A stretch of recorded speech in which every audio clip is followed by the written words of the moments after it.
Tem pessoas que têm mais facilidade em chorar com aqueles que estão chorando, com aqueles que estão passando por um sentimento difícil ou por um momento de dificuldade. Porque existem pessoas que têm dificuldade de ver o seu irmão se dando bem, sabe? As pessoas, elas não conseguem se alegrar com a conquista do outro, não conseguem se alegrar com a prosperidade que o irmão está tendo. Às vezes nós, como cristãos, nós temos aquele sentimento que Asaf teve no Salmo 73, aonde ele olha as pessoas prosperando, as pessoas sendo abençoadas, e ele olhava para a vida dele e falava: Senhor, por que está acontecendo isso comigo? E era tomado por um sentimento de inveja, por não querer, talvez, que o outro prosperasse. Por isso que às vezes é muito difícil as pessoas. Às vezes existem situações na vida da gente, que as coisas estão amarradas na vida da gente, estão travadas, porque nós deixamos de celebrarmos com o nosso irmão a conquista dele. Existem bênçãos retidas para você, porque simplesmente o fato de você não celebrar uma conquista do seu irmão, impede você de receber a sua. Poxa, se não está conseguindo se alegrar com a conquista do irmão, para que eu vou abençoar ele? Para que eu vou colocar pessoas na vida dele que vai se alegrar também com a conquista dele? Irmãos, é para nós pararmos e refletirmos um pouco sobre igreja, sobre comunidade, sobre fraternidade. Nós temos que se alegrarmos com a conquista. Poxa, o irmão está desenvolvendo no ministério, está desenvolvendo na fé, no chamado. Glória a Deus.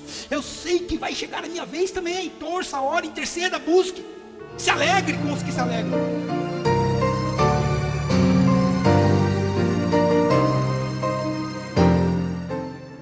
Levíticos capítulo 23, Levíticos ele é ali no comecinho da Bíblia, Gênesis, Êxodo e Levíticos, terceiro livro da Bíblia, faz parte da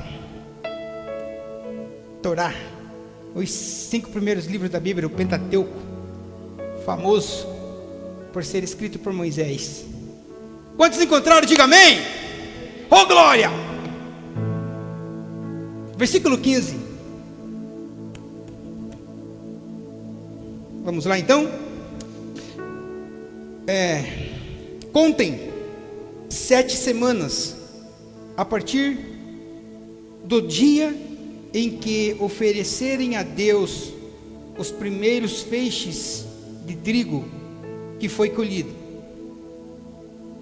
No dia seguinte, isto é, 50 dias depois que os feixes, ou depois que ofereceram esses feixes, apresentem a Deus, o Senhor, a outra oferta da colheita de cereais. Cada família deverá apresentar 2 pães feitos com a melhor farinha e com fermento. Cada pão deverá pesar 2 quilos. Estes pães são uma oferta a Deus, o Senhor, tirada da melhor parte da colheita de trigo. Junto com os pães, ofereçam 7 carneirinhos de 1 ano, ou cordeiros, eu acredito na Bíblia de vocês. E tem uma diferença de cordeiro e carneiro. Depois você pesquisa no Google. Sem defeito. Um touro novo e 2 carneiros. Por isso que algumas versões elas diferem 7 cordeiros e depois falam 2 carneiros. Esses animais deverão ser apresentados ao Senhor como uma oferta que vai ser completamente queimada, junto com as ofertas de trigo e de vinho. O cheiro desta oferta de alimento é agradável ao Senhor. Ofereçam também um bode para tirar pecados, e 2 carneirinhos de 1 ano como uma oferta de paz. O sacerdote oferecerá ao Senhor os 2 carneirinhos junto com os pães, como uma oferta especial. Essa é uma oferta sagrada que pertence aos sacerdotes. Nesse dia, ninguém deverá trabalhar, e todos se reunirão para adorar a Deus. Em todos os lugares onde morarem, vocês e seus descendentes deverão obedecer esta lei para sempre.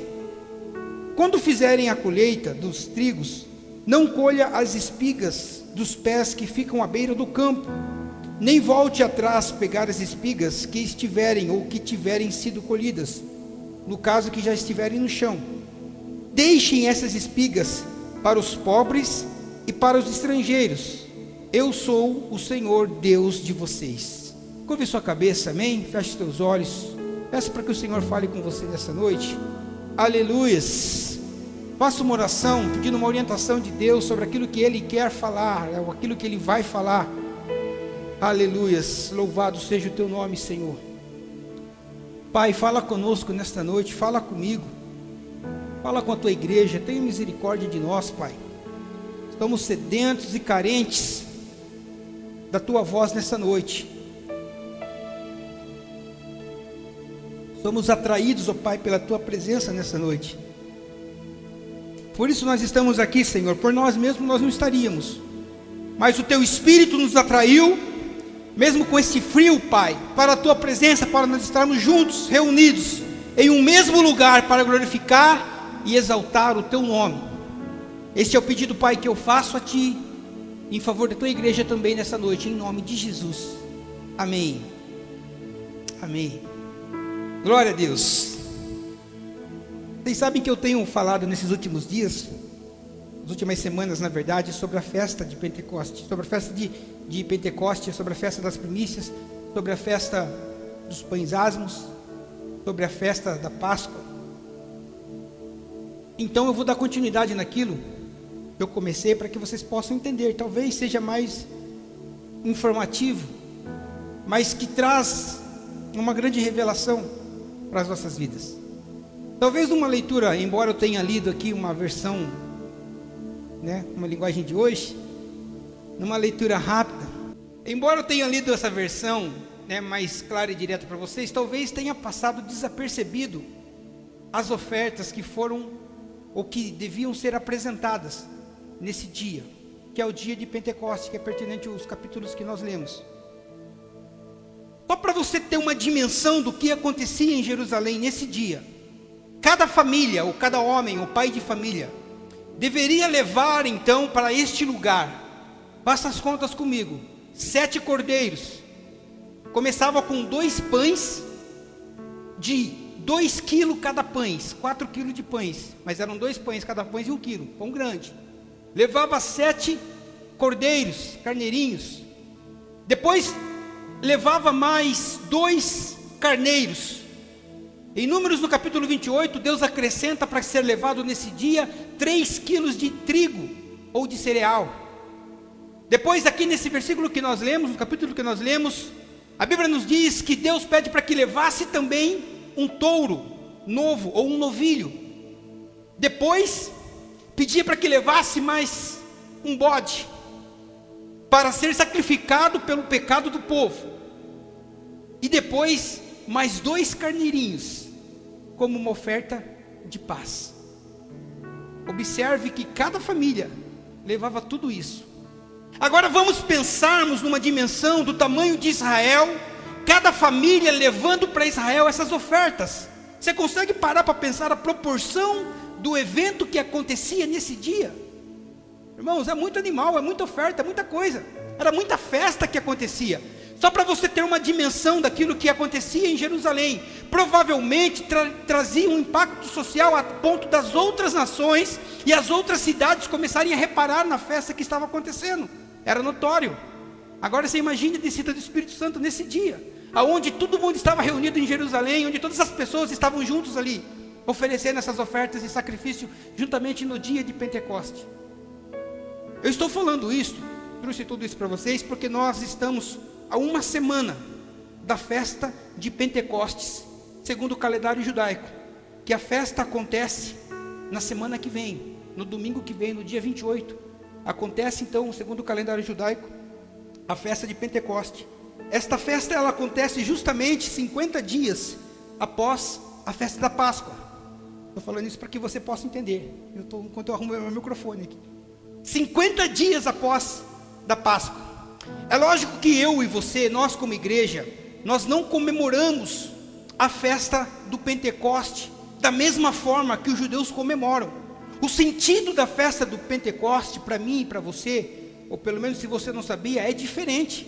Porque para Israel, o Pentecoste, ele é a celebração da colheita. Já para nós, a igreja do Senhor, ele é o derramamento do Espírito Santo que aconteceu em Atos 2, que traz a capacitação para a igreja, para a minha vida e para a sua vida, para uma grande colheita espiritual que começou lá no dia de Pentecostes. Você crê que nós estamos num tempo de colheita para Deus? De pregar? Você crê que nós estamos no tempo do id, de anunciar a palavra? Irmãos, nós estamos vivendo nesse tempo. E é profético que muito em breve nós viveremos um avivamento ainda maior. Porque Deus, Ele quer que todos sejam alcançados pela palavra, que todos sejam salvos. Nós estamos vivendo um período de colheita, sim, mas isso vai intensificar à medida em que se aproxima a volta do Senhor. Eu creio que está muito perto. Você crê nisso? Eu tenho falado dessas festas ultimamente, porque elas apontam para o plano de redenção de Deus para o homem. Essas festas nos sentidos espirituais, elas apontam para a igreja. E talvez você não entenda muito, né, no decorrer desses dias, como eu tenho falado. Talvez você já entendeu sobre a Páscoa, sobre a festa dos pães asmos, sobre a primícia. Talvez você entenda hoje como Pentecoste, mas ainda vai faltar algumas partes, porque existem mais 3 festas. E quando você entender o sentido espiritual dessas festas, você vai entender que, uau, esse era o plano de redenção de Deus para a minha vida. Esse era o plano de Deus de redenção para a sua vida. E quando nós olhamos dentro desse contexto, Bruna, essas festas elas eram praticamente um ensaio de tudo aquilo que nós vamos viver e de tudo aquilo que vai acontecer. É por isso que o escritor aos Hebreus, capítulo 10, versículo 1, ele vai falar que a lei e as ordenâncias era apenas uma sombra dos benefícios vindouros que vão vir, ou que nós, cristãos, igreja de Cristo, já estamos vivendo com a vinda de Cristo na terra.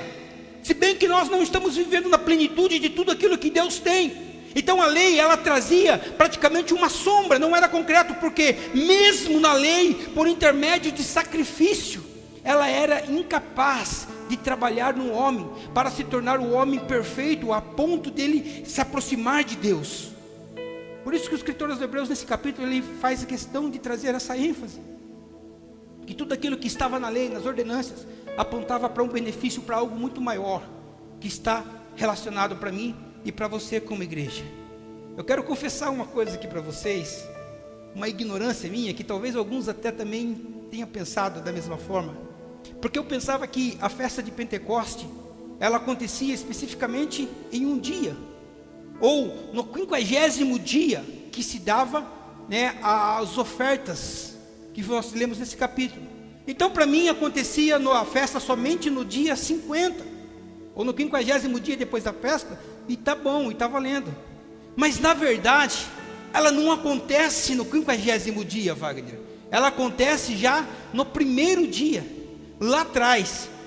Quando nós lemos esse capítulo, Deus aqui ele fala para Moisés: olha, a partir de agora vocês contem 7 semanas, que vai dar 49 dias. E num dia após essas 7 semanas, um dia após, que é o domingo, que é o 50º dia, vocês então apresentem esta oferta a Deus. Só para vocês entenderem, quando Deus fala com Moisés e estabelece Moisés a Páscoa, no mês de Abib, isso ocorre no dia 14 do mês de Abib, quando Deus institui a Páscoa. Isto faz referência numa sexta-feira. Então na sexta-feira, no dia 14, começa a Páscoa. No sábado, dia 15, Deus já estabelece uma segunda festa. Espera aí, está acontecendo a Páscoa, prestem muita atenção para que vocês não se percam. Sexta-feira começa a Páscoa, no sábado, dia 15, começa a festa dos pães asmos. E essa festa, ela dura 7 dias. É aquela festa em que todos os israelitas tiravam os fermentos das suas casas, tiravam os fermentos das suas comidas. Então estava acontecendo o segundo dia da Páscoa e dando início à festa dos pães asmos, que percorreria por 7 dias. No domingo de Páscoa, já estava no segundo dia de festa dos pães asmos, e era o domingo de Páscoa. Estava acontecendo 2 festas. E justamente nesse domingo de Páscoa, Deus estabelece a festa das primícias. Amém? Então domingo está rolando 3 festas em Israel, simultaneamente. O domingo de Páscoa, o segundo dia de festa dos pães asmos e as festas das primícias. Por isso que nós lemos aqui, a contar a partir do dia em que você oferece os primeiros feixes. O que acontecia nessa festa das primícias? Israel levava os primeiros feixes das colheitas até Jerusalém para ofertar a Deus. Então eles celebravam aquele dia. Eles celebravam que tudo aquilo que era primazia da colheita era apresentado a Deus. Amém até aqui? E justamente nesse domingo dava início a festa de Pentecoste. No mesmo domingo de Páscoa, que estava acontecendo o segundo dia da festa dos pães asmos, que estava acontecendo a festa das primícias. E iniciava-se então a festa do Pentecoste. É muito comum nós vermos na Bíblia e olharmos que a festa de Pentecoste tem outros nomes, como festa das colheitas e festa das semanas. Por que festa das colheitas? Porque nesse período de 7 semanas ou 49 dias, era praticada as colheitas, era um período de colheitas. Por que festa das semanas? Porque Deus determinou que seria 7 semanas, e então ficou conhecido que no final dessas 7 semanas, que era um período de festa das semanas, que era um período de festa das colheitas, eles se apresentariam diante de Deus no 50º dia, que é o dia de Pentecoste. Na verdade, Pentecoste é uma palavra grega, que significa 50º, não tem nada relacionado à Bíblia, à festa judaica, não, é uma palavra que eles usaram do grego para poder identificar o dia específico em que aconteceria, o dia em que Israel se apresentaria diante do Senhor, com as ofertas que nós acabamos de lermos nesse versículo, amém? Eu estou contando essa história para que você entenda. Deu o período das 7 semanas, o período da colheita, no 50º dia, que é o dia de Pentecoste, Israel então ela tinha que se apresentar diante de Deus. É interessante que nós estamos falando aqui sobre 7 festas que Deus estabeleceu. Só que em Deuteronômio 16, versículo 16, Deus ele faz questão que 3 dessas festas sejam presenciais. Ou seja, 3 vezes ao ano, o povo ou a nação de Israel tinha que se reunir em um único lugar que era determinado por Deus. Nesta ocasião, eles não tinham ainda Jerusalém, mas o lugar que foi determinado por Deus era Jerusalém. Então 3 vezes ao ano, Israel tinha que comparecer. Das 7 festas, 3 festas eram um ajuntamento de pessoas. Essas festas eram a festa das primícias, que acontecia no domingo de Páscoa, que dava início à festa das semanas. A segunda festa, que era presencial, era propriamente a festa de Pentecoste, que o povo tinha que dar um jeito e ir para Jerusalém. E a terceira festa é a festa das cabanas, ou dos tabernáculos, que nós vamos falarmos no decorrer, ou propriamente perto da data onde que se comemora essas festas. Deus, ele pede então para que haja esse ajuntamento de pessoas. O cuidado de Deus, desde o princípio, quando ele estabeleceu um povo, era a unidade e a interação dos seus filhos para com os outros. Deus, ele era um Deus que sempre arrumava uma forma de proporcionar para que o povo fizesse, ou tivesse em um ajuntamento, tivesse se alegrando. Irmãos, quando você olha com esse olhar para a Bíblia, você vai entender que o nosso Deus, ele é um Deus festeiro. Ele é um Deus que faz festa. 7 festas, nós estamos falando de 7 festas grandes oficiais, mas existiram muitas outras que Deus estabeleceu para que o povo se alegrasse, para que o povo se ajuntasse, para que o povo pudesse ter interação entre irmãos. Deus olhava aquilo do céu e falava: uau, é isso que eu busco para o meu povo, é a unidade. Aí a gente pensa que somente no Novo Testamento Jesus estabelece a unidade. Não, Deus já estava tentando fazer isso lá atrás. Então durante esse ajuntamento era proporcionado o quê? A interação um com o outro.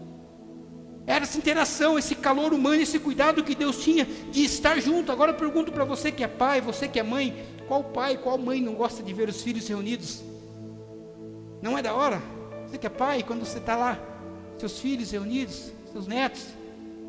Se nós somos filhos do Deus Altíssimo, a alegria do Senhor, nosso Deus, é poder ver eu e você aqui nessa noite junto, celebrando e adorando a Ele. Então quando nós estamos reunidos como congregação, não é simplesmente um ajuntamento, não. A festa, irmãos. E às vezes nós chegamos diante do Senhor, meio, um culto é festa, é alegria. É Deus que promove esse ajuntamento para que nós estivéssemos juntos. Jesus proporcionou isso. Jesus firmou a igreja para que nós tivéssemos essa alegria de poder desfrutar desse momento. Agora quando nós olhamos para o dia de Pentecostes, do capítulo que nós lemos, quando Israel ele ia se apresentar ao templo e levar a oferta, era justamente essa oferta que nós lemos que era descrita nesse capítulo. É interessante nós pensarmos e fazermos menção aqui que a Páscoa ela era uma festa doméstica. Então quando se comemorava a Páscoa, nós ou as pessoas se reuniam como família dentro das suas próprias casas como família. Se a família era pequena, a juntava com um vizinho que era pequeno também, mas era uma festa fechada, onde eles matavam o cordeiro e comiam o cordeiro inteiro, e ali acabou a festa. Já na festa de Pentecostes, que é esta que nós estamos falando aqui nesta noite, era diferente. Era uma festa pública, Paula, era uma festa comunitária, era uma alegria onde todo mundo se reunia, e esta festa, ela durava 50 dias, era 50 dias de festa, 7 semanas se alegrando, era uma festa pública. Aí você vai ver que o próprio Deus, ele falava ali em Deuteronômio 16:11, dizendo que essa festa é para todos, não é somente para a família, mas era para os filhos, era para os netos, era para os escravos, era para os levitas, era para os órfãos, era para as viúvas, e até mesmo para os estrangeiros que estavam dentro da nação de Israel. Esta era a festa que Deus estava proporcionando a todo aquele povo. Então as famílias, muito interessante que a tradição judaica conta que as famílias, elas se reuniam para celebrar essas semanas, para celebrar esta colheita. Elas se reuniam onde? Na terra um dos outros, Brunos, para fazer a colheita na terra do um dos outros. Ou seja, num determinado dia, um ajuntamento de pessoas se reuniam na casa do Zé, e durante alguns dias ou durante uma semana, o que eles faziam? Eles colhiam, eles ajudavam o Zé a colher. E após terminar essa colheita, o que eles faziam? Partiram para a casa do João. Então reunia-se outro grupo de pessoas, ou o mesmo grupo de pessoas, e iam então à casa do João. Então despertava em Israel um espírito comunitário, um espírito de unidade. As pessoas tinham alegria, as pessoas tinham prazer em estar celebrando esse dia, estarem uns com os outros. Sabe que eu lembro, quando eu estava lendo essa história, eu acho um fato muito interessante, talvez algum de vocês até possa trazer à memória algo parecido. Quando meu avô, pai da minha mãe, tinha um sítio onde ele tinha a oportunidade de plantar, era um pouco mais que meio arqueiro, se eu não me engano, de terra, e ele plantava milho, e plantava feijão.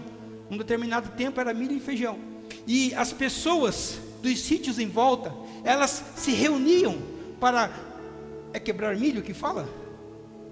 Cortar milho. Então elas se reuniam na casa do meu avô já de idade, não tinha mais o vigor, a força para colher o milho.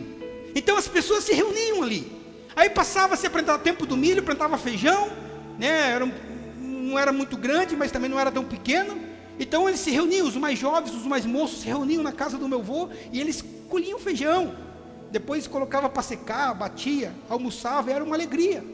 E quando acontecia isto na festa ou na casa de um sítio vizinho, era meu avô que ia. Então as pessoas, elas tinham, talvez os mais antigos aqui, não sei se vocês já presenciaram isso, Zete,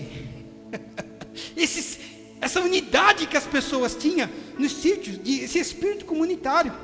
E aí quando nós olhamos para a Bíblia, dentro desse contexto, Israel era exatamente ensinado sobre esta fraternidade, sobre esta comunhão nessa festa. Era um compromisso que Deus ensinava a Israel para com a comunidade, para com o irmão, mas também firmava um compromisso também com ele. Esse era o espírito que Deus trazia para trazer um ensinamento sobre aquela nação, um sentimento de fraternidade para com a comunidade. Por que para com a comunidade? Porque, irmãos, se eu estivesse lá, ou se eu fizesse parte dessa festa, eu jamais poderia deixar o meu irmão na mão. Não, era obrigação, era uma tradição, eu tinha que estar junto, eu tinha que estar ajudando. Da mesma forma, o meu irmão fazia isso também na minha plantação, na minha colheita. Era esse espírito comunitário, Quando Deus está ensinando sobre essa fraternidade, sobre essa questão de eu estar ajudando o meu irmão, ou o meu irmão estar me ajudando, Ele trazia também um sentimento de respeito para com o próximo, a ponto de eu pensar, aquilo que eu estou colhendo na fazenda do meu irmão, não é meu, é do meu irmão, não pertence a mim. Da mesma forma, aquilo que o meu irmão estiver colhendo dentro das minhas terras, não pertence a ele, mas pertence a mim. Era um sentimento tão de unidade, a ponto que ninguém poderia rir da colheita um do outro. É pequeno, porque não deu viçoso igual. Não, era repreendido no mesmo instante. Então Deus, através desse ensinamento fraternal, Ele desenvolvia isso para com a nação de Israel. Era um espírito comunitário lindo, bonito. Então nós tínhamos, ou as pessoas tinham por obrigação, participar da colheita um do outro. Mas não somente participaram, mas também celebrar, Bruno. Então eles tinham que celebrar a colheita do seu irmão. Se alegrar, poxa, deu bastante a safra lá na fazenda do Wagner, que bom, que legal, e se alegrar. Era isso que Deus determinava para que o povo tivesse esse sentimento uns com os outros. Sentimento esse que próprio Paulo escreveu isso em Romanos, no capítulo 11, versículo 15, dizendo que nós devemos se alegrar com os que se alegram e chorar com os que choram. Passa séculos, passa gerações e gerações, e Deus está simplesmente batendo na mesma tecla. Romanos 12, 15, na verdade, fala sobre nós se alegrarmos com os que se alegram e chorarmos com os que choram. E aí eu chamo sua atenção, porque muitas vezes é muito mais fácil nós chorarmos com os que choram. Tem pessoas que têm mais facilidade em chorar com aqueles que estão chorando, com aqueles que estão passando por um sentimento difícil ou por um momento de dificuldade. Porque existem pessoas que têm dificuldade de ver o seu irmão se dando bem. Sabe, as pessoas elas não conseguem se alegrar com a conquista do outro. Elas não conseguem se alegrar com a prosperidade que o irmão está tendo. Às vezes nós, como cristãos, nós temos aquele sentimento que Asaf teve no Salmo 73, aonde ele olha as pessoas prosperando, as pessoas sendo abençoadas, e ele olhava para a vida dele e falava: Senhor, por que está acontecendo isso comigo? E era tomado por um sentimento de inveja, por não querer, talvez, que o outro prosperasse. Por isso que às vezes é muito difícil as pessoas. Eu digo isso porque, irmãos, existem situações na vida da gente que as coisas estão amarradas na vida da gente, estão travadas, porque nós deixamos de celebrarmos com o nosso irmão a conquista dele. Existem bênçãos retidas para você, porque simplesmente o fato de você não celebrar uma conquista do seu irmão impede você de receber a sua. Poxa, se não está conseguindo se alegrar com a conquista do irmão, para que eu vou abençoar ele? Para que eu vou colocar pessoas na vida dele que vai se alegrar também com a conquista dele? Irmãos, é para nós pararmos e refletirmos um pouco sobre igreja, sobre comunidade, sobre fraternidade. Nós temos que se alegrarmos com a conquista. Poxa, o irmão está desenvolvendo no ministério, está desenvolvendo na fé, no chamado, glória a Deus. Eu sei que vai chegar a minha vez também. Torça, ore, interceda, busque. Se alegre com os que se alegram. Você precisa fazer isso, irmão, para destravar algumas coisas da sua vida. Ah, não, eu não choro com os que choram, mas também não se alegra, eu sou neutro, irmãos. Não é para isso. Deus chamou para você participar dos momentos bons e ruins na vida do seu irmão. E se deixar também com que os irmãos participem também dos momentos bons e ruins. Este era o sentimento de comunidade que Deus estava desenvolvendo para com Israel. E porque o comprometimento também, Deus estava ali ensinando Israel sobre o comprometimento com Ele. Ao mesmo tempo em que tinha um compromisso com o irmão, tinha também com Deus um sentimento de gratidão pela provisão. Eles estavam sendo gratos. Irmãos, eram 7 semanas de alegria. Eram 7 semanas de festa. É interessante, Rosana, que não era simplesmente uma colheita. Não era somente, vamos se reunir na casa lá do Luizinho, né, vai colher o feijão lá, os 2 arqueiros, feijão que ele plantou. Não, sabe como eles faziam isso? Cantando. Era festa, irmãos, 7 semanas de festa. Eles faziam isso louvando. Eles faziam isto citando salmos, se alegrando, porque era festa. Era um momento de unidade e comunhão. Tanto que o salmista, no Salmo de 137, ele vai questionar uma situação em que os israelitas estavam vivendo em um determinado tempo, quando eles estavam cativos da Babilônia. O salmista, ele retrata, provavelmente seja Jeremias, a Bíblia não fala, mas ele retrata que numa certa ocasião, os israelitas estavam ali à beira do rio da Babilônia, eles estavam tristes, eles estavam chorando, eles estavam aos prantos, frustrados, porque eles estavam cativos. E nesse tempo chegam os soldados da Babilônia e começa a tirar sarro deles. Não propriamente dito tirar sarro, mas com sarcasmo, dizendo: e aí, povo, cantem aí.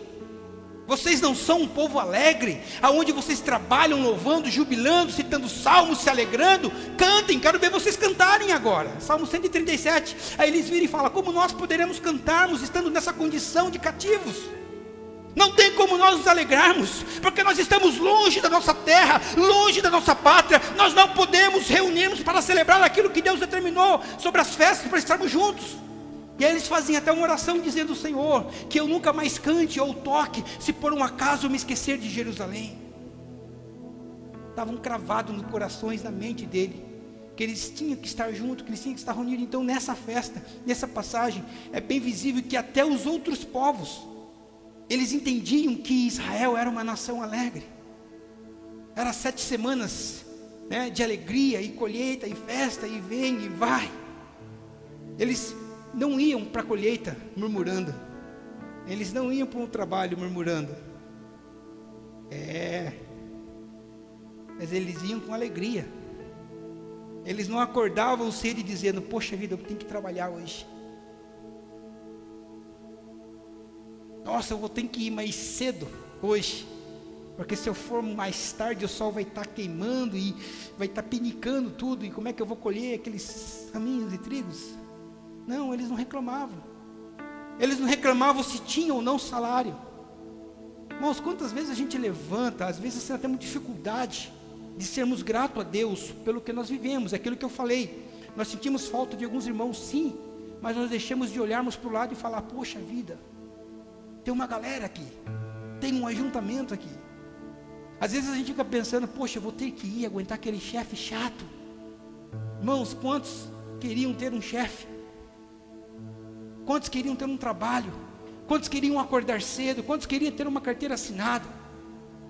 Quantos queriam passar por um BO no trabalho, por uma circunstância, mas não tem? Às vezes nós olhamos só a parte ruim. Precisa acordar muito cedo, aí já levanta murmurando, as pessoas falando na cabeça, o barulho, e você já vai: Senhor,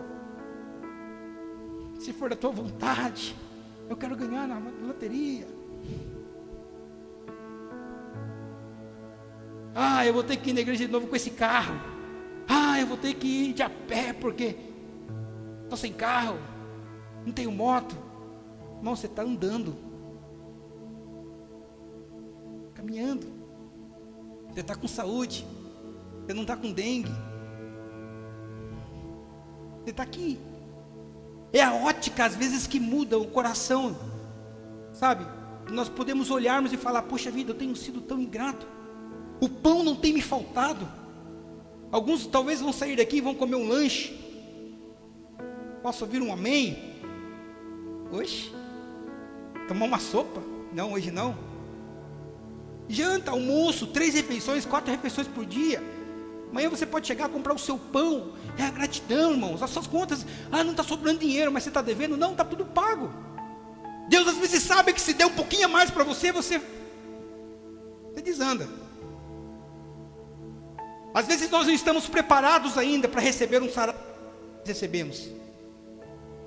Você reclama do seu salário, mas você não consegue administrar o seu salário. E aí você quer mais: Senhor, eu preciso de mais porque não está dando. Ei, você é fiel no pouco. No muito Deus vai te colocar. Isso é bíblico, é um princípio da Bíblia, da palavra. Aprenda a ter esse olhar como um sentimento de gratidão, a olhar com alegria para tudo aquilo que você está vivendo, seja bom ou seja ruim. Esta era uma festa que eles aprendiam sobre gratidão. Eram 7 semanas que eles agradeciam pelos frutos da terra. Eles agradeciam porque eles tinham uma terra para colher, Kleber. Porque isso trazia memória também deles, que lá no Egito eles não tinham terra, que lá no Egito eles não tinham nem mesmo colheita. Então você imagine a alegria que eles tinham de desfrutar, de chegar na fazendinha lá, começar a cortar as espigas dos cereais e colher tudo. Parece que Deus parava. Eu estou continuando o devocional da Paula aqui hoje. Se você prestou atenção no devocional aqui, é a mesma palavra de uma forma diferente. Mas estava dando um ensinamento sobre gratidão, sobre agradecer, a forma que eles tinham, né? A semana que eles passavam todo festejando. Essa semana eles não pediam nada ao Senhor. Sabe por que eles não pediam? Porque eles estavam colhendo, não precisavam pedir. Deus já estava provendo, Deus já estava dando a bênção para eles. É interessante que ao findar dessas 7 semanas, de muita alegria, cantoria, louvor e salmos, no 50º dia, o que eles faziam? Eles se apresentavam então, juntos diante do Senhor, e oferecia aquela oferta que nós lemos. Mas sabe o que é mais interessante? Depois você lê. Que não era somente no 50º dia que eles ofereciam as ofertas, mas no primeiro dia também. Então, além das festas, ou da festa da primícia está acontecendo no domingo de Páscoa, e eles ter que oferecer a Deus os primeiros feixes da colheita. Então, esses feixes que eles apresentavam no dia das primícias, era praticamente uma amostra daquilo que eles iam colher, que eles levavam o primeiro feixe e vai para Deus. Essa era a festa das primícias, que ele daria início então às semanas das colheitas, o Pentecoste. Só que nesta festa, no primeiro dia, eles já levavam também em Jerusalém, as ofertas, que era mais ou menos proporcional às ofertas que eles levavam no 50º dia. Ou seja, todos aqueles animais, cordeiros, pães, e ali era diferente, quando apresentava cordeiro e carneiro em sacrifício, apresentava cada cordeiro, cada carneiro com 1 quilo de farinha com azeite. Irmãos, então na festa das primícias, naquele domingo de Páscoa, era outra muvuca que acontecia também em Israel. Era uma bagunça no bom sentido da palavra, né? Era aquele movimento. Então ele fala muito aqui nesses textos sobre a oferta. Na verdade, quando você lê Levíticos, ele fala sobre Levíticos, ele é um livro de adoração e de oferta.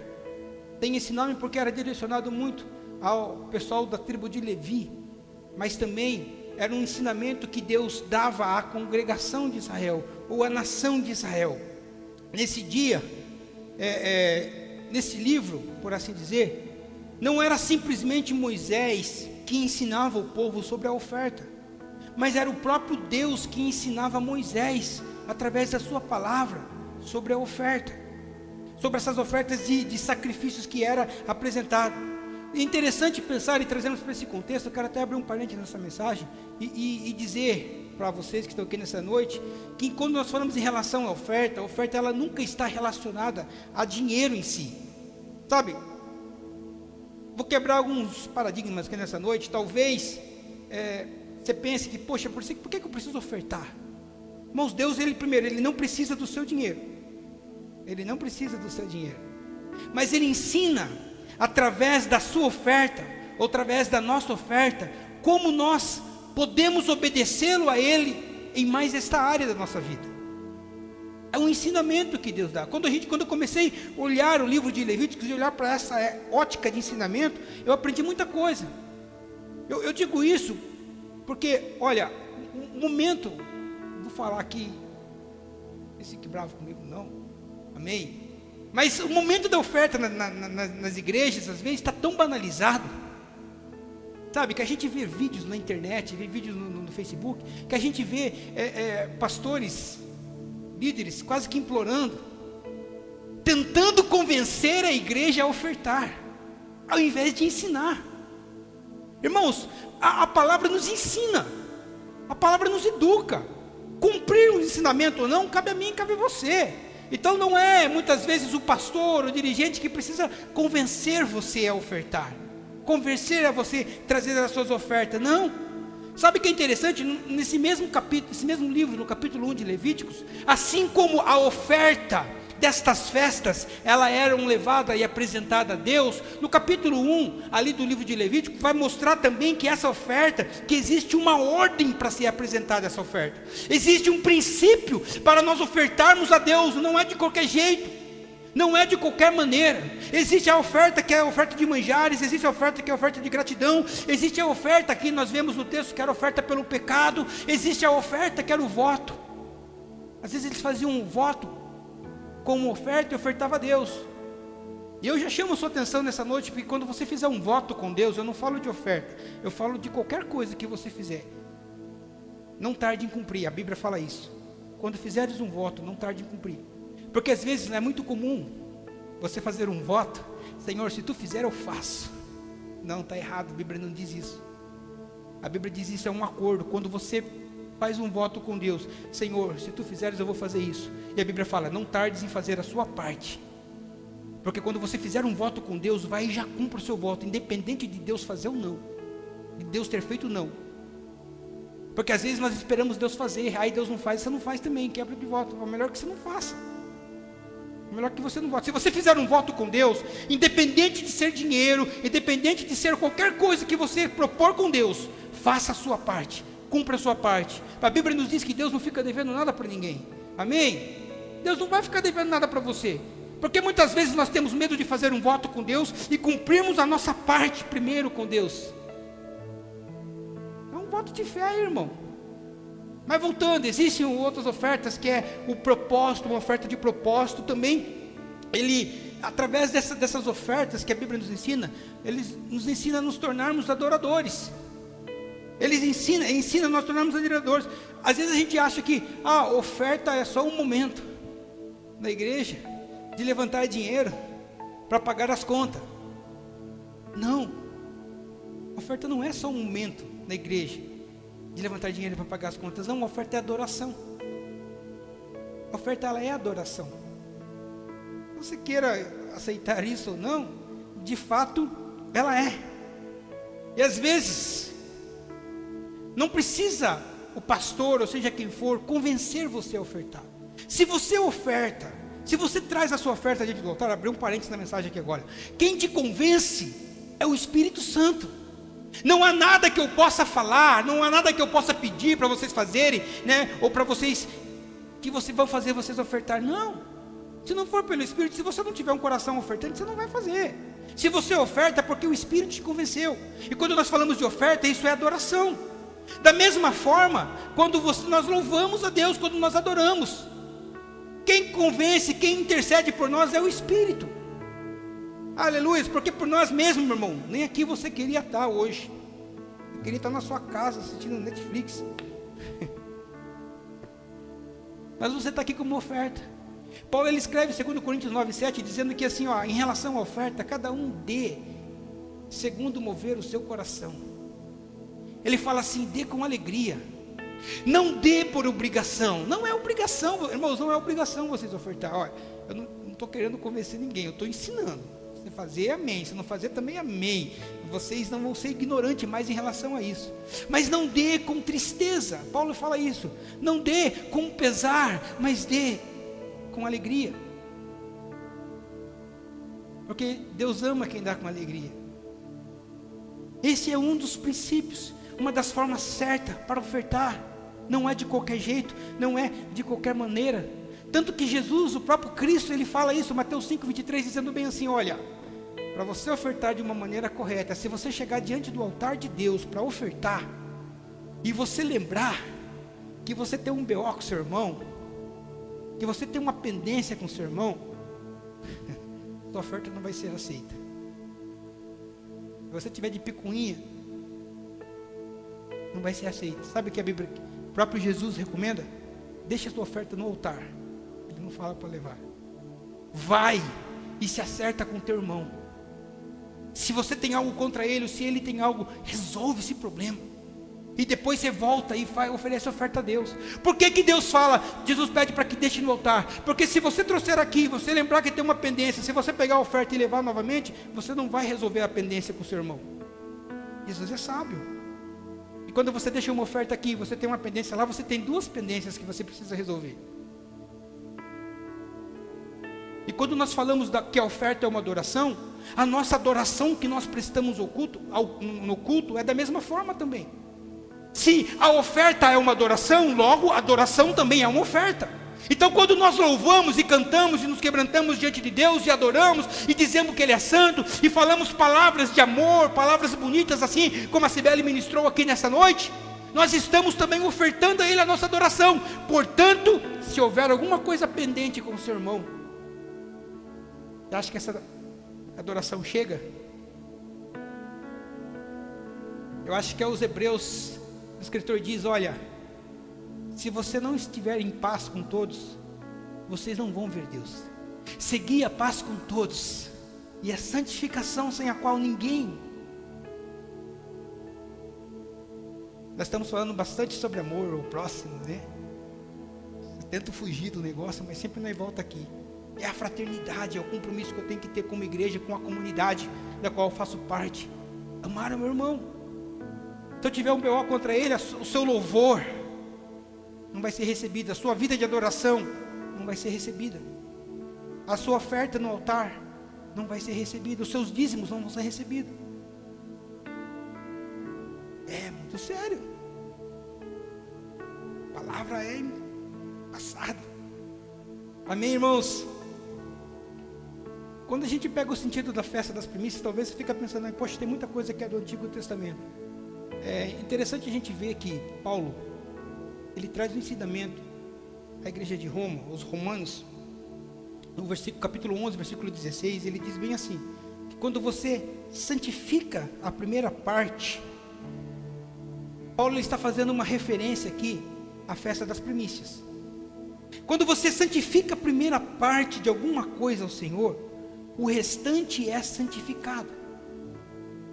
Se você levar por uma questão financeira, se você santifica o Senhor a primeira parte das suas finanças, as demais partes serão santificadas, as demais partes vão ser abençoadas também.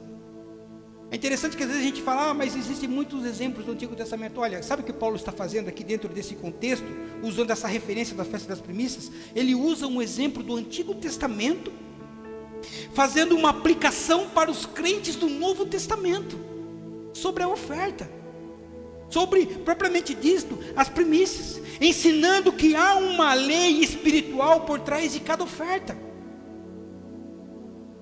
Aleluias, glória a Deus. Então, voltando a falar para vocês, Deus, Ele não precisa do seu dinheiro, Deus, Ele não precisa da sua oferta, mas Ele gosta e quer criar em nós, sabe, um reconhecimento que o primeiro lugar da nossa vida é dEle. A primazia de tudo em que eu fizer, inclusive da minha oferta, é dEle. Ele não precisa, mas Ele traz esse ensinamento para nós, que tudo é por Ele. Sabe o que diz em Gênesis 4, lá quando Caim e Abel, eles oferecem a Deus um sacrifício? Abel, ele oferece o que? A primeira cria das ovelhas, a primazia, os primeiros carneirinhos que foram gerados, ele separa primeiro e leva a Deus. Se você ver no versículo 4 ali, você vai ver que com o passar de alguns tempos, Caim vai, logo após que a colheita já estava acontecendo, Caim ele vai e colhe os frutos da terra, ou seja, não era no começo da colheita, não era a primazia, não era a primícia da colheita, mas já era praticamente quase que no final. Aí ele colhe e apresenta diante de Deus. Deus não recebe, mas Deus recebe de Abel. Por quê? Porque era o primeiro ele consagrou a Deus. Irmãos, quando você aprender não somente o seu dinheiro, mas em todas as áreas da sua vida, consagrar a Deus, quando você consagra, como Paulo diz, ou santifica a primeira parte de alguma coisa, o restante ele é santificado. Seja a tua vida financeira, espiritual, seja a tua vida sentimental, conjugal, familiar, quando você santifica a Deus, irmãos, uma parte dela, o resto pode ficar em paz, está pela conta de Deus. É isso que Paulo estava ensinando aqui dentro desse conceito. Por isso que nós precisamos entender que a adoração ela é algo pessoal, a oferta ela é algo pessoal. Quando nós falamos de dinheiro, não é o pastor, não é o Eliseu que determina quanto você vai ofertar, não. Segundo o seu coração mover, fique em paz. Mas existem alguns casos específicos, algumas ofertas que são específicas. Se você voltar lá para Levítico capítulo 1, você vai ver que o homem, quando ele oferecia uma oferta, um sacrifício a Deus, ele fracionava o sacrifício em partes, de forma organizada.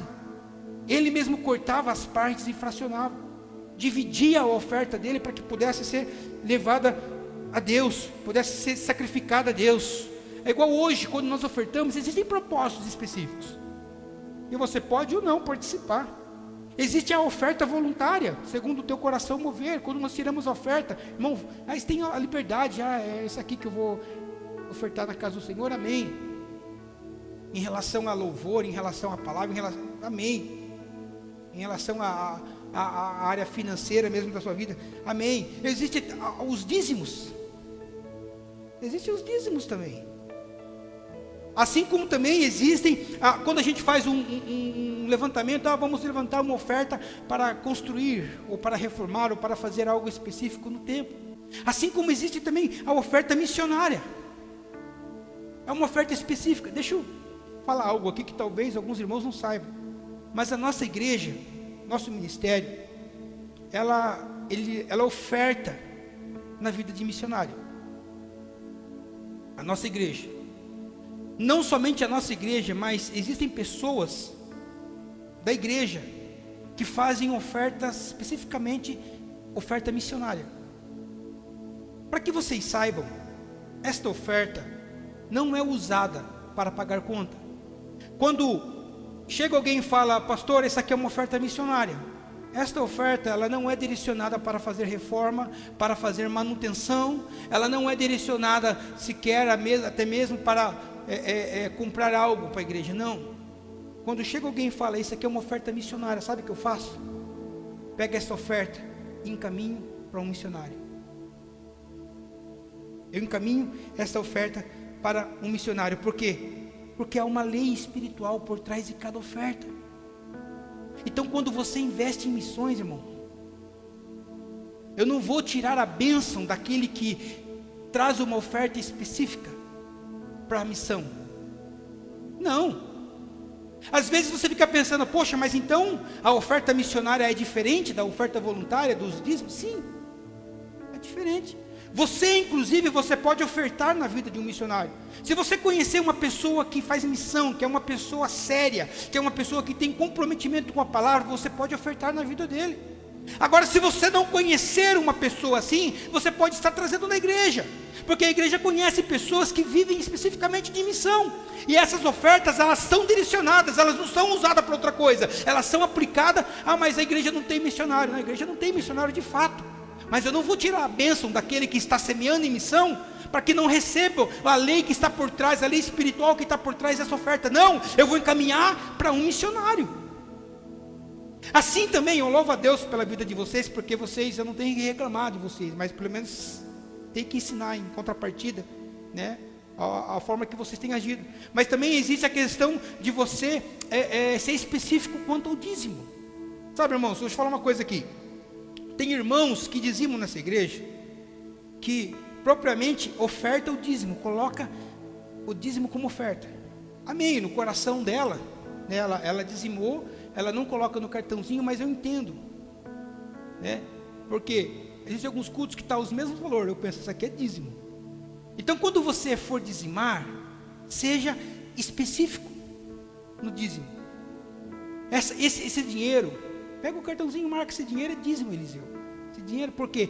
Porque existe uma lei espiritual por trás desta oferta. Sabe o que é dízimo? Não é obrigação, meu irmão. Eu não estou pedindo dízimo, eu estou ensinando. O dízimo é um princípio universal. Você dá o dízimo se você quiser, mas é inegável que existe uma bênção que está atrelada ao dízimo. Sabe por quê? Porque o dízimo é gratidão. Então, se você recebeu o seu salário, se você é grato por ele, dizime. Você não é obrigado. Amém? Vocês não são obrigados a dizimar. Mas se há um sentimento, porque não vai depender do que eu falar. Eu não preciso convencer vocês. Quem precisa convencer é o Espírito Santo. Então, eu estou falando isso porque às vezes existem algumas ofertas que são depositadas aqui no altar, que são dízimos. A gente sabe que é dízimo. Então, comece a especificar, para que nós possamos consagrarmos a Deus como dízimo. Como dízimo, porque existe uma bênção para os dizimistas. Repito, não são obrigados a dizimar, mas é inegável que existe uma bênção para aqueles que dizimam. Amém? Então especifiquem quando vocês forem ofertar nesse sentido. E o tipo de oferta que você apresenta a Deus muitas vezes determina os lugares espirituais que você vai entrar na sua vida. Como eu falei, a questão da oferta missionária. Quando você investe em missões, você está investindo naquilo que você vai herdar futuramente. Porque a Bíblia nos diz que nós reinaremos com Cristo. Nós vamos reinarmos, além de estarmos, existem alguns que serão escolhidos para reinar com Ele, que vão liderar cidades, que vão liderar países, que vão liderar estados. Isso é bíblico. E quando você investe principalmente em missão, em missionário, você está investindo na sua própria herança. O salmista diz isso, Salmo 2:8, se não me engano, dizendo assim: pede, e eu te darei o quê? As nações por herança. Da mesma forma, quando nós falamos, a Bíblia fala de oferta como esmola. Hoje nós atrelamos muito, né, aquelas pessoas que ficam na rua, né, pedindo. Mas esmola, na verdade, a Bíblia não retrata como esse tipo de oferta. Se eu não me engano, o termo sedacab, uma coisa assim, que estava dentro de um conceito judeu, que era uma tradição, onde eles ofertavam através de uma ação social na vida de alguém que estava passando dificuldade. Isso é uma esmola. Existe uma bênção, uma lei espiritual por trás dessa oferta também.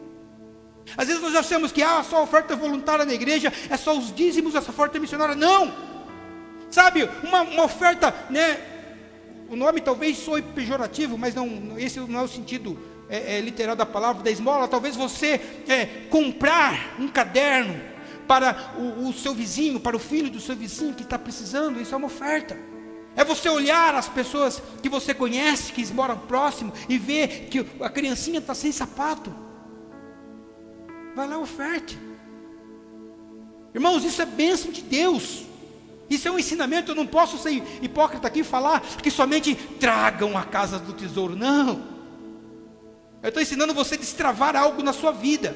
Oferte na vida das pessoas. Sabe o que Salomão escreve sobre a oferta? Provérbios, se eu não me engano, 19:17, dizendo: aquele que dá ao pobre, ele empresta a Deus. Quando você dá uma esmola, uma oferta, aqueles que têm mais dificuldade, é como se você estivesse emprestando para Deus. E sabe que o versículo conclui ali? Dizendo assim, que Ele virá pagar com juros vantajosos. Deus não fica devendo nada, meu irmão. Quando fizeste algum desses pequeninos, nós já falamos aqui na outra ocasião, a mim fizestes. Isso é oferta. Eu estou querendo que você destrave a sua vida financeira, para que você seja abençoado por Deus. Eu sei que o sentido é o sentido de gratidão, é o sentido de oferta, o sentido de Pentecostes. É por isso que eu dividi essa mensagem em 2. Na semana que vem nós vamos entrar no contexto do significado para a igreja. O que significa para nós? Eu estou trazendo todo o contexto histórico para que você entenda e seja abençoado por Deus. E a oferta voluntária, aquilo que Paulo escreveu em 2 Coríntios 9:7, dizendo que cada um dê segundo o teu coração se mover. Não por obrigação, não com tristeza, não. Fique à vontade. Tem essa liberdade de ofertar. E os dízimos, né? Que eu já tenho falado também. Às vezes as pessoas falam, né? Eu sei que as pessoas falam, é da lei. Esse negócio é furada do Antigo Testamento. Sabe que a Bíblia diz? Que todo aquele que anda no Espírito e tem o Espírito supera a lei. Então se o dízimo é da lei, e quem anda no Espírito supera a lei, quem pegou, diga amém. Então é isso aí. O perigo do dízimo às vezes é achar que somente os 10%, né, que está dentro de um princípio aqui, tá bom, não preciso dar mais nada. Quando você dizima os 10%, o dízimo é para uma finalidade específica, gratidão. Se você é grato, dizima. Se você quer ser abençoado, semeie.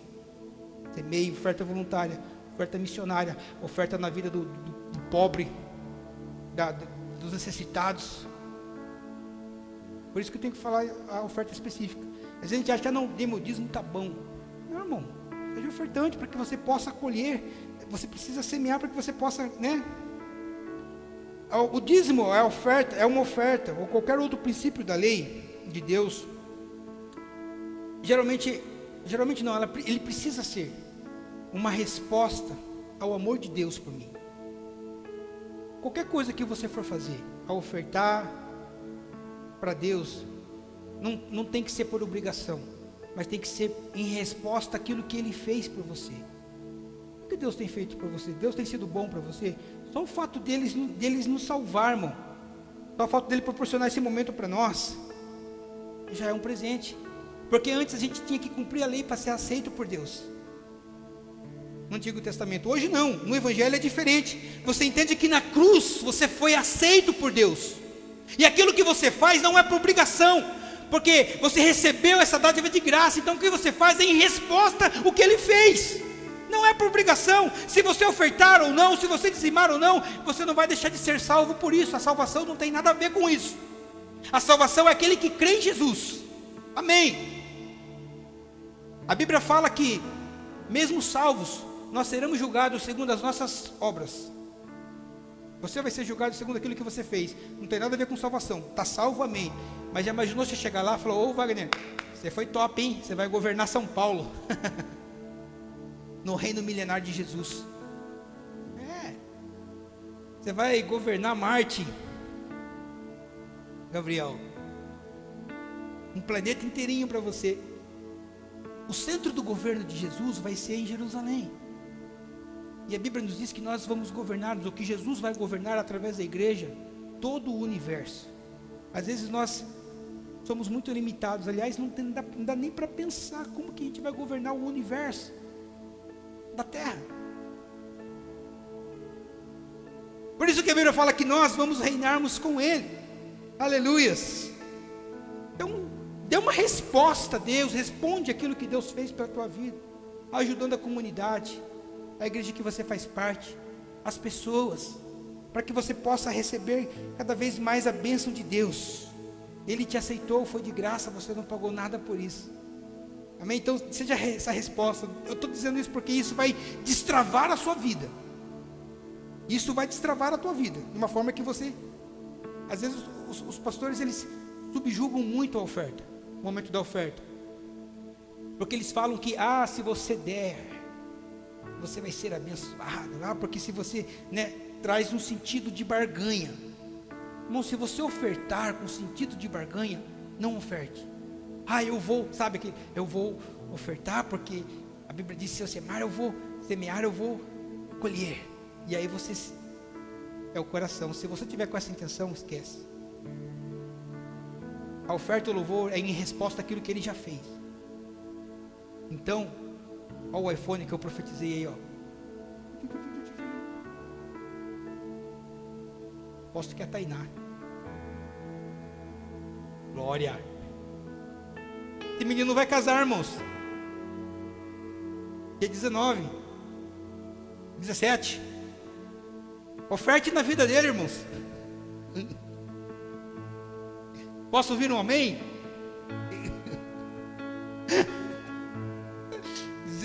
17 do mês que vem, agora ele casa.